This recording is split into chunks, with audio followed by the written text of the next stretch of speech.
मैं बनना चाहूँ जैसा पर शायद सपनों में, मैं उड़ना चाहूँ जैसा पर शायद सपनों में।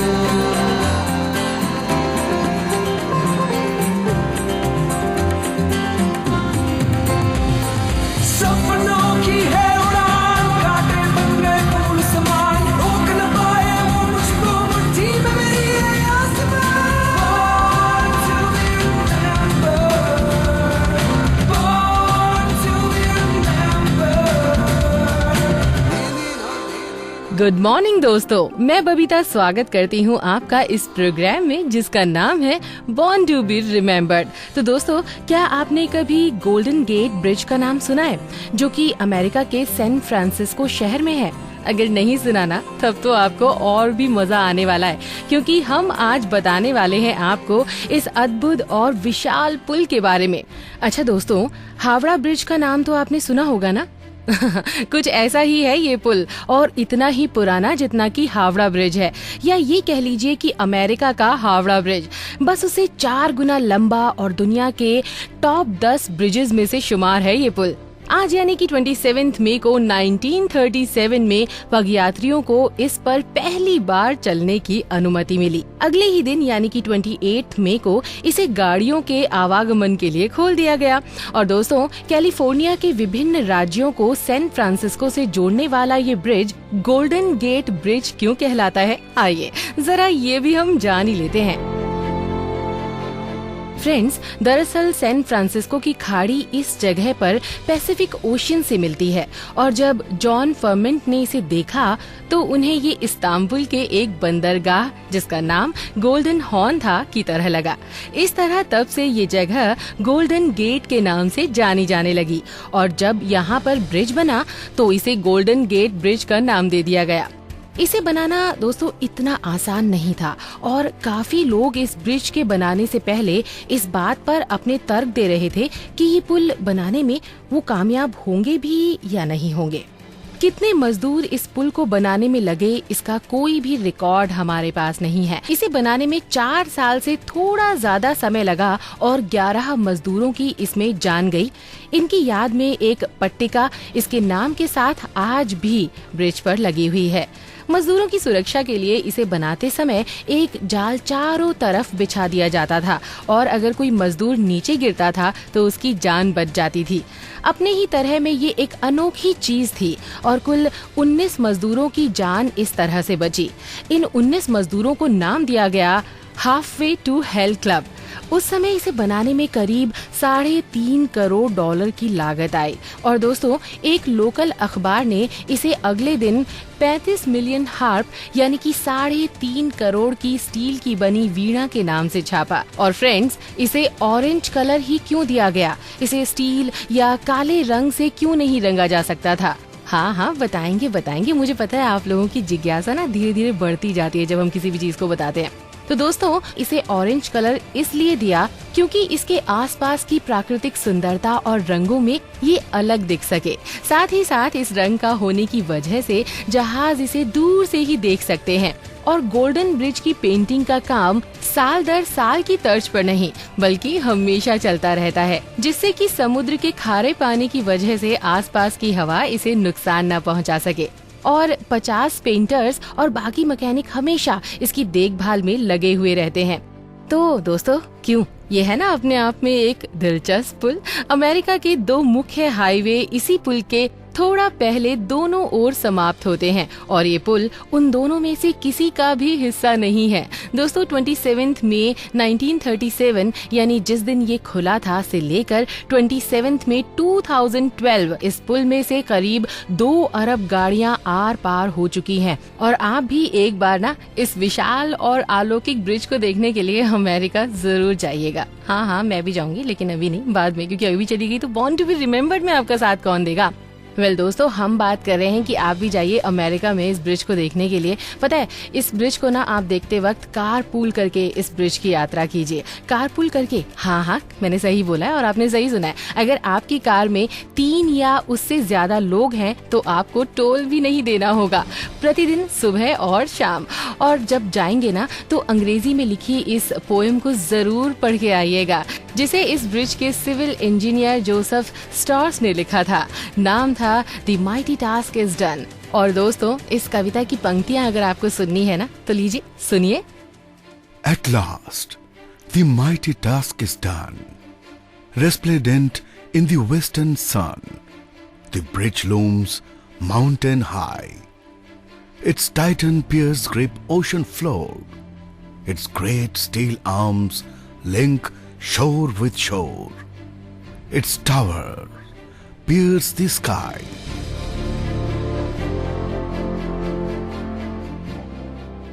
तो फ्रेंड्स, इस पोएम को आपने इंग्लिश में तो सुन लिया, लेकिन हिंदी में हम आपको सुनाते हैं। आखिर ये पराक्रमी कार्य हमने संपूर्ण कर लिया। पश्चिमी धूप में चमकते इस पुल के नजारे को अपनी आंखों में भर लिया। इसके अखंड खंभों ने सागर ताल को अब जकड़ लिया और इसकी मीनारों ने आकाश को अब भेद लिया। क्यों, अच्छी लगी ना ये कविता? अच्छी तो लगनी ही थी। आज इस पुल बनाने वाले सभी मजदूरों और अन्य जुड़े लोगों को बहुत बहुत शुक्रिया।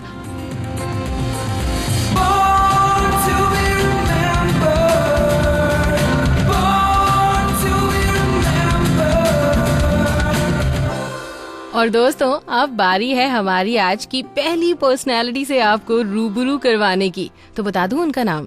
चलिए बता ही देती हूँ। उनका नाम है रवि शास्त्री। भारत एक ऐसा देश है जहां हर कोई गली में क्रिकेट खेलकर बड़ा हुआ है। महान क्रिकेटर्स की बात करें तो हर किसी का नाम हमारी जुबान पर रटा हुआ है ना? रटा हुआ है ना? ऐसे ही है हमारे रवि शास्त्री, जो किसी के परिचय के मोहताज नहीं है और इसीलिए उनका परिचय देकर उनका अपमान करने की गुस्ताखी तो हम कभी भी नहीं करेंगे। पर हाँ, हमने कुछ अलग सोचा है। आज हम उनकी जिंदगी से जुड़े अलग थलग तथ्यों की बातें ज्यादा करेंगे, जिसके बारे में हम में से कुछ ही लोगों को मालूम होगा। पर सबसे पहले रवि सर को हमारी ओर से a very very happy birthday. दोस्तों, रवि शास्त्री, जिन्हें हम अब भी देखते हैं एक बहुत ही जिंदा दिल कमेंटेटर की तरह, और वहीं कभी प्रेजेंटेशन सेरेमनी पर 18 साल की उम्र में एक बॉलर बनकर आए थे ये, और 30 साल की उम्र में जब रिटायर हुए तो एक बेहतरीन ऑलराउंडर की हैसियत से रिटायर हुए। रवि फर्स्ट क्लास क्रिकेट में फास्टेस्ट डबल सेंचुरी मारने का भी रिकॉर्ड बना चुके हैं दोस्तों, जो अभी भी कायम है, इसे कोई भी नहीं तोड़ पाया है। और इस पारी में रवि ने 13 छक्के जड़े और उसमें से 6 एक ही ओवर में थे। वाओ! साथ ही साथ अंतर्राष्ट्रीय क्रिकेट में भी उन्होंने एक ओवर में 6 छक्के लगाकर उस समय पर सर गैरे सॉबर्स की बराबरी की। Hats off Ravi ji. रवि शास्त्री जब आए थे तो 10 नंबर पर बैटिंग करते थे, मगर जल्दी ही वो ओपनिंग करने पहले नंबर पर आने लगे। वो उन कुछ खिलाड़ियों में भी शामिल हैं जिन्होंने 1 से लेकर 10 नंबर तक सब जगह बल्लेबाजी की है। Lovely shot by Ravi Shastri. That will be it. Shastri can be quick enough.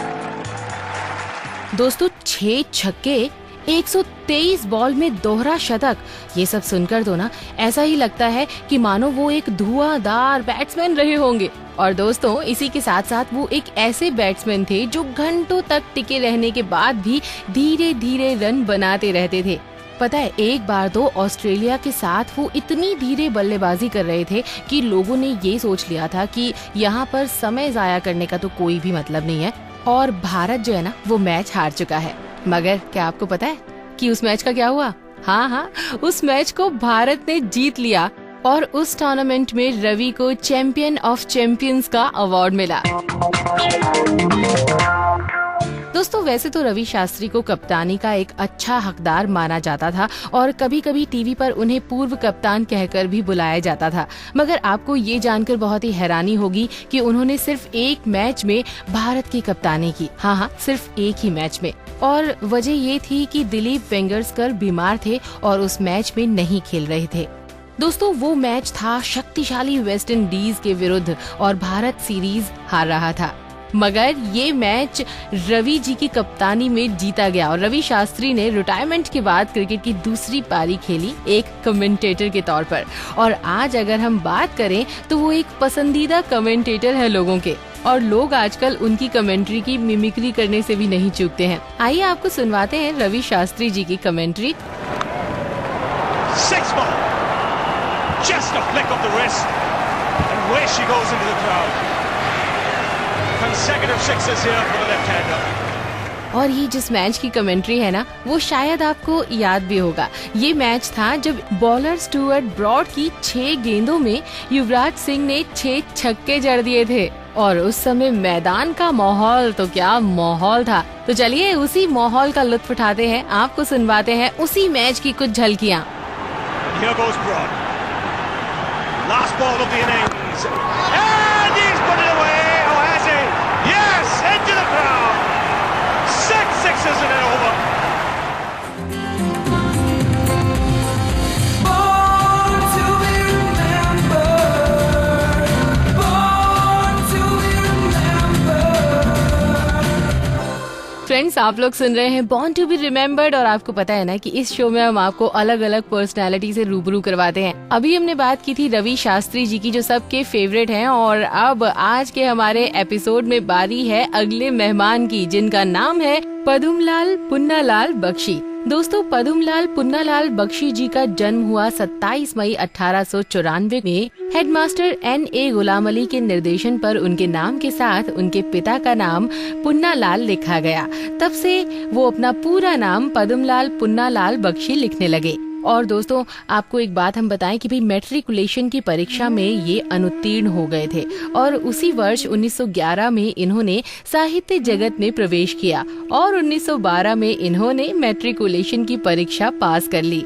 उच्च शिक्षा के लिए इन्होंने बनारस के सेंट्रल हिंदू कॉलेज में प्रवेश लिया और 1916 में ही इनकी नियुक्ति स्टेट हाई स्कूल राजनांदगांव में संस्कृत अध्यापक के पद पर हुई। दोस्तों पदुमलाल पुन्नालाल बख्शी ने अपने साहित्य जीवन का शुभारंभ कवि के रूप में किया था और 1911 में जबलपुर से निकलने वाली हितकारिणी में बख्शी जी की प्रथम कहानी तारिणी प्रकाशित हो चुकी थी। सन 1920 में बख्शी जी सरस्वती, जो कि एक प्रचलित पत्रिका थी, के सहायक संपादक के रूप में नियुक्त किए गए और एक वर्ष के अंदर ही 1921 में वो सरस्वती के प्रधान संपादक बनाए गए, जहां वो अपने स्वेच्छा से त्यागपत्र देने यानी कि 1925 तक उस पद पर बने रहे। दोस्तों कहा जाता है कि कवि का व्यक्तित्व जितना सर्वोपरि होगा, साहित्य के लिए उतना ही महत्वपूर्ण भी। बख्शी जी इस कसौटी पर खरे उतरते हैं। उनकी रचनाओं में उनका व्यक्तित्व झलकता है। इन्हें मास्टर जी के नाम से ज्यादा बुलाया जाता था और मास्टर जी की उल्लेखनीय सेवा को देखते हुए हिंदी साहित्य सम्मेलन द्वारा सन 1949 में साहित्य वाचस्पति की उपाधि से इन्हें अलंकृत भी किया गया और इसके ठीक एक साल बाद वो मध्य प्रदेश हिंदी साहित्य सम्मेलन के सभापति निर्वाचित हुए और इसके बाद उनका लगातार हर स्तर पर अनेकों संगठनों द्वारा सम्मान होता रहा। सन 1949 में उन्हें हिंदी साहित्य सम्मेलन द्वारा साहित्य वाचस्पति से भी विभूषित किया गया। दोस्तों हमारी तरफ से कलम के इस सिपाही पदुमलाल पुन्नालाल बख्शी जी को भावभीनी श्रद्धांजलि।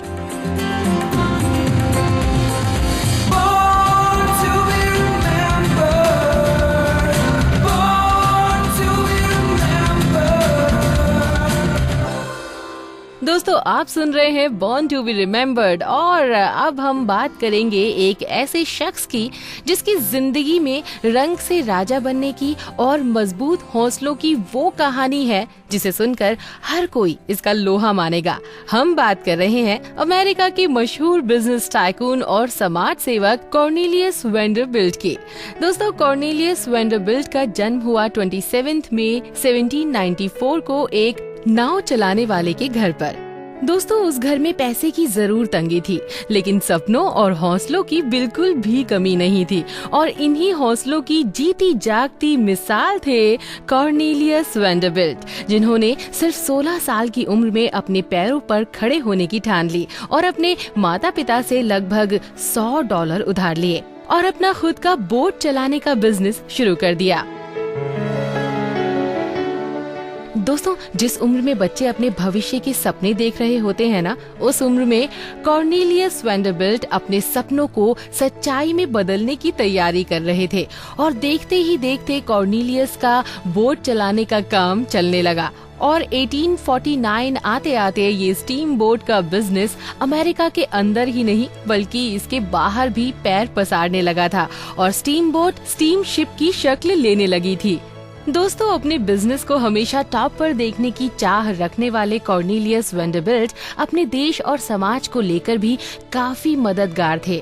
इसी का एक नमूना था जब 1861 में अमेरिका में सिविल वॉर का दौर चल रहा था और उसी समय कॉर्नेलियस वैंडरबिल्ट ने अपने सबसे बड़े शिप यानी कि वैंडरबिल्ट को अमेरिकन नेवी को दे दिया। चलिए एक बार फिर वापस आते हैं कॉर्नेलियस वैंडरबिल्ट के बिजनेस के सफर पर। समुद्र के बाद कॉर्नेलियस ने रुख किया रेलवे ट्रैक्स बनाने का और अपने पहले बिजनेस की तरह कॉर्नेलियस ने यहाँ भी अपने झंडे गाड़े। और आपको यहाँ पर फ्रेंड्स मैं ये भी बता दूं कि कॉर्नेलियस वैंडरबिल्ट अमेरिका के इतिहास में अब तक के सबसे अमीर लोगों में से एक थे। उनकी संपत्ति $100 करोड़ की थी, जो उन दिनों अकल्पनीय बात थी, यानी कि कोई सोच भी नहीं सकता था। और सोचो ना फ्रेंड्स, इतने नीचे से ऊपर आना, कितनी मेहनत की होगी कॉर्नेलियस ने।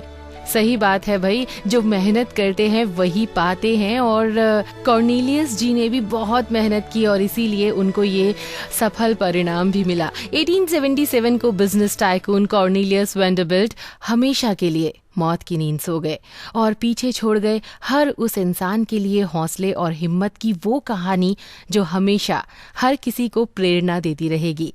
तो चलिए दोस्तों, हमारी तरफ से, हमारी पूरी team born to be remembered की पूरी टीम की तरफ से कॉर्नेलियस वैंडरबिल्ट को हम सलाम करते हैं।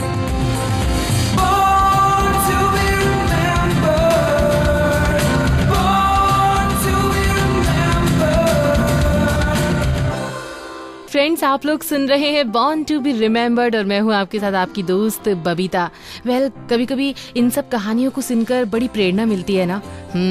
मेरा भी मन करता है मैं भी कुछ खास ऐसा करूं जो कि मेरे लिए भी ऐसा कोई प्रोग्राम बने, born to be remembered. Anyways, अभी आगे बढ़ते हैं और हमारी अगली पर्सनालिटी की बात करते हैं। दोस्तों, आपको तो मालूम ही होगा ना कि ग्लोबल वार्मिंग की वजह से मौसम में काफी बदलाव देखे जा रहे हैं और इसका सीधा असर आम जिंदगी पर पड़ रहा है। मैं अगर ये कहूँ कि पेड़ पौधे, पशु पक्षी इसकी वजह से बहुत परेशान हैं, तो ये बिल्कुल भी गलत नहीं होगा। इसीलिए तो मैंने आज जिस शख्सियत के बारे में आपको बताने की सोची है वो कोई और नहीं है बल्कि दुनिया में एनवायरमेंटल मूवमेंट की अगुवाई करने वाली रेचल कार्सन है। आज दोस्तों मैं इन्हीं के बारे में आपको कुछ बताऊंगी। दोस्तों, रेचल कार्सन एक मरीन बायोलॉजिस्ट थी जिन्होंने अपनी किताब साइलेंट स्प्रिंग में इस बात का खुलासा किया कि पेस्टिसाइड्स किस तरह से हमारे एनवायरनमेंट को नुकसान पहुंचा रहे हैं, खासतौर पर पशु पक्षियों को। I knew that if I were to write honestly about chemical contamination, I would be plunging myself into a sort of war with the chemical industry. Women didn't go to college in 1926 to major in biology. I thought that I had abandoned my writing for science. But it was the study of science that was making my literary career possible. A child's world is fresh, it's new, it's beautiful, full of wonder and excitement. It's our misfortune that for most of us, that clear-eyed vision, that true instinct, what is beautiful and awe-inspiring is dimmed. People always comment with surprise that these books of science should have such a large popular appeal. But the notion that science is something that belongs in a separate compartment, apart from everyday life, is one I challenge. और friends, ये Rachel की किताब silent spring का ही नतीजा है कि 1972 में America ने अपने यहाँ पेस्टिसाइड DDT-3 का खेती में प्रयोग पर रोक लगा दी। दोस्तों, हम यहाँ पर बात कर रहे हैं रेचल कार्सन की। इनका जन्म हुआ 27 मई 1907 में और इन्हें बचपन से ही पेड़ पौधों और जानवरों से ज्यादा लगाव रहा। इस बात का पता इसी से चलता है कि 8 साल की उम्र से ही कहानियां लिखने वाली रेचल के ज्यादातर किस्सों में जानवरों का जिक्र होता था। 11 साल की उम्र में उनकी पहली कहानी पब्लिश हुई। दोस्तों, यूं तो रेचल का ग्रेजुएशन विषय या ये कह लीजिए सब्जेक्ट इंग्लिश था, मगर 1928 में वो बायोलॉजी की तरफ आकर्षित हो गई और 1928 में जॉन्स हॉपकिंस यूनिवर्सिटी में दाखिला मिलने के बावजूद परिवार की जिम्मेदारियों को देखते हुए रेचल कार्सन पेंसिल्वेनिया कॉलेज में ही रुकी रही। मगर फ्रेंड्स, 1929 में मरीन बायोलॉजिकल लेबोरेटरी में समर कोर्स के बाद उन्होंने जियोलॉजी और जेनेटिक्स के बारे में अध्ययन किया। उन्होंने अपनी पढ़ाई जारी रखी और 1936 में सिविल सर्विस एग्जाम्स में बैठी।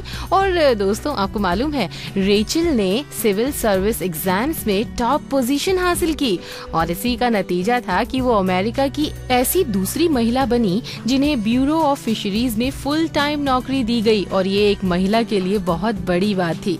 वेल फ्रेंड्स, ये रेचल की हिम्मत और हौसला ही था कि उन्होंने आगे चलकर इस बात को जाहिर किया कि किस तरह पेस्टिसाइड्स हमारे पेड़ पौधों और पक्षियों को नुकसान पहुंचा रहे हैं। उनके रिसर्च और एनालिसिस का यही नतीजा था कि पेस्टिसाइड्स के यूज पर आगे चलकर पाबंदी लगा दी गई। तो दोस्तों, आज रेचल कार्सन की बर्थ एनिवर्सरी है, तो हम इस महान महिला को सलाम करते हैं।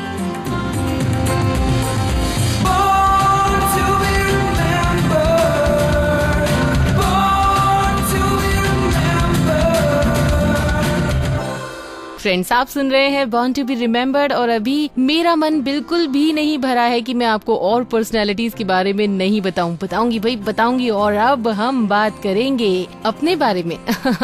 नहीं, हम तो महान पर्सनालिटीज के बारे में बात करते हैं और आपको रूबरू करवाते हैं उन्हीं से जिन्होंने अपने जीवन में कुछ अलग हटकर काम किया है। अब हम बात करेंगे एक ऐसी महिला की जिसके सफर की दास्तान कुछ अनोखी है और अनोखी चीजें मोस्टली इंटरेस्टिंग होती है ना? तो दोस्तों, क्या आप में से किसी ने इसाडोरा डंकन का नाम सुना है? मुझे यकीन है कि किसी ने भी नहीं सुना होगा। जब नहीं सुना है तो मैं आज आपको उनके बारे में सुनाती हूँ। इसाडोरा डंकन एक विश्व प्रसिद्ध डांसर थी जिन्होंने अपने डांस से सारी दुनिया को अपना दीवाना बना लिया था। वेल दोस्तों, इसाडोरा डंकन का जन्म हुआ 27 मई 1877 में और अमेरिका में पैदा होने के बावजूद उनका ज्यादातर समय यूरोप में और रूस में गुजरा। 22 साल की उम्र से 50 साल की उम्र तक, यानी इस दुनिया को अलविदा कहने तक वो अमेरिका से ही दूर रही। और दोस्तों, जानते हैं वो अमेरिका में क्यों नहीं रही? कहते हैं कि इसाडोरा डंकन को रूस के प्रति बहुत लगाव था, या यूं कह लीजिए कि उनकी सोच और आइडियोलॉजी सोवियत यूनियन की आइडियोलॉजी से मेल खाती थी और इसीलिए उनके दिल में हमेशा रूस के प्रति सहानुभूति थी और इसी के चलते उन्हें अमेरिका से निकाल दिया गया था। दोस्तों, अपनी जिंदगी के शुरुआती दौर में हर किसी की तरह वो भी स्कूल गईं, मगर औरों से अलग उन्हें स्कूल में ऐसा लगता था जैसे कि उनकी इंडिविजुअलिटी पर पाबंदियां लगाई जा रही हों। और दोस्तों, इसीलिए बहुत ही जल्द इसाडोरा डंकन ने स्कूल जाना छोड़ दिया। फ्रेंड्स, उनके परिवार के हालात कुछ अच्छे नहीं थे। इसको देखते हुए इसाडोरा और उनकी बहनें आसपास के बच्चों को डांस की शिक्षा देने लगी, जिससे उन्हें कुछ पैसे कमाने का मौका मिल जाता था। और 1896 में इसाडोरा ने न्यूयॉर्क में एक थिएटर ज्वाइन कर लिया और कुछ वक्त इसी थिएटर का हिस्सा बनी रही। और फ्रेंड्स, जहाँ तक डांस का सवाल है तो 6 साल की उम्र से ही उन्होंने डांसिंग शुरू कर दी थी। और फ्रेंड्स, उन्हें तो डांस का बचपन से ही शौक था और शुरू से ही उनमें डांस के प्रति एक अलग समझ थी और ये बात उनके डांस में बिल्कुल शुरू से ही दिखती थी। वेल फ्रेंड्स, यहाँ पर मैं एक और इम्पॉर्टेंट बात आपको बताना चाहूंगी इसाडोरा के बारे में कि उनको ना स्कार्फ से बहुत लगाव था। हर वक्त उनके गले में एक स्कार्फ रहता था जो कि उनकी एक अलग पहचान बन गया था। और फ्रेंड्स, यही स्कार्फ उनकी मौत का सबब भी बना जब 1927 को एक रोड एक्सीडेंट में उनकी मौत हो गई। और दोस्तों, रोड एक्सीडेंट से पहले उन्होंने अपने गले में वही स्कार्फ पहन रखा था जिसको पहनने का उनको बहुत शौक था, और वही सिल्क स्कार्फ जाके उनके गाड़ी के पिछले पहिए में उलझ गया, जिसकी वजह से उनकी मौत हो गई। तो फ्रेंड्स, आज हम इस महान महिला के बर्थ एनिवर्सरी पर अपनी पूरी टीम की ओर से इन्हें भावभीनी श्रद्धांजलि पेश करते हैं।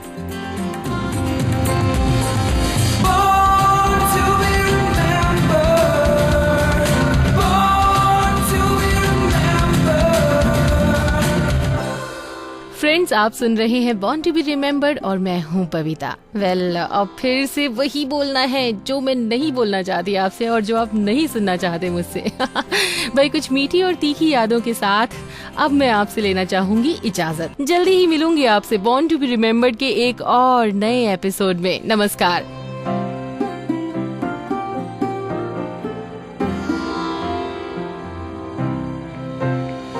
मैं बनना चाहूँ जैसा पर शायद सपनों में, मैं उड़ना चाहूँ जैसा पर शायद सपनों में।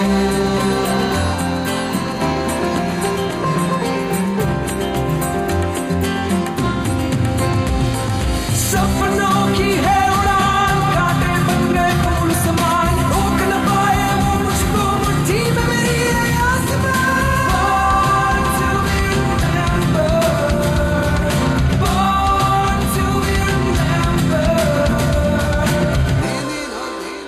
इस कार्यक्रम के कार्यकारी निर्माता जैनेंद्र सिंह,